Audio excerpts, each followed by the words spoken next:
આ તરફ રાજકોટના ડુમિયાની ટોલ પ્લાઝા સામે ટ્રાન્સપોર્ટરોનો હલ્લાબોલ।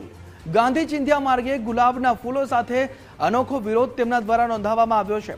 ધોરાજી અને ઉપલેટાના ટ્રક માલિક એસોસિએશન દ્વારા લૂંટનો આક્ષેપ કરવામાં આવ્યો છે। પ્રાંત અધિકારીને આવેદનપત્ર પાઠવી ઉચ્ચ કક્ષાએ રજૂઆત કરવામાં આવી છે। ખરાબ સેન્સરના બહાને ઓવરલોડના નામે ગેરકાયદે ટોલ વસૂલવાનો આરોપ તેમના દ્વારા કરવામાં આવ્યો છે। 20 કિલોમીટરની ત્રિજ્યામાં સ્થાનિક વાહનોને ટોલમાંથી રાહત નથી। ઉપલેટા રાજકોટ વચ્ચે માત્ર 120 કિલોમીટરમાં ત્રણ ટોલ બૂથ ડુમિયાણી, પીઠડિયા અને ભુણાવા ટોલથી ટ્રાન્સપોર્ટરો પાયમાલ બન્યા છે। જો અન્યાય નહીં અટકે તો હાઈકોર્ટમાં જવાની ટ્રાન્સપોર્ટરોએ ચીમકી પણ ઉચ્ચારી દીધી છે।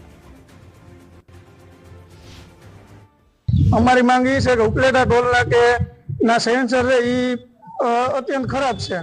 એ સેન્સરમાં હે ને ઓવરલોડ ગાડી ન હોય તો ઓવરલોડ બતાવે છે અને લૂઝ માલ 1 ટન ઓવરલોડ હોય તો એ લોકો એમ કહે છે કે રોકડા પૈસા આપો અમને, બરાબર।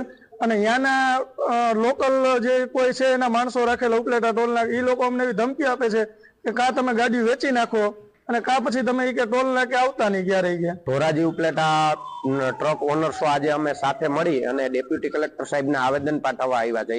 જે ડુમિયાની ટોલ નાકે ટ્રકોને રોકી અને હેરાન કરવામાં આવે છે એ બાબતે અમે આજે અમારો ટ્રાન્સપોર્ટ ઉદ્યોગ છે એ એકદમ મંદીની ચપેટની અંદર હોય અને ડ્રાઈવર રાત દિવસ ક્યાંકથી આવતો હોય, ઉજાગરા હોય, આ તે હોય, એમને ગાડી કે ભાઈ આ જે એમના સેન્સર છે એ ખોટા છે કે તારી ગાડી ઓવરલોડ છે, તું પાછળ લે, આગળ લે, એવું 4-5 વાર કરાવતા હોય। હમણાં મારી ગાડી બહાર આઉટ સ્ટેટ ની અંદર જાતી હતી એટલે આઉટ સ્ટેટ ની નેશનલ પરમિટ જે ગાડી હોય એ એકદમ લીગલી જ હોય તો એ ગાડીને 20 ટન ઓવરલોડ બતાવ્યું। ડેપ્યુટી કલેક્ટર સાહેબને ત્યાં બોલાવ્યા, આવ્યા સાહેબે પંચનામું કરી, બાજુમાં કાંટો કરાવ્યો સિયારામ, તો ત્યાં મારી ગાડી લીગલી બતાવી, અહીંયા 20 ટન ઓવરલોડ બતાવતી।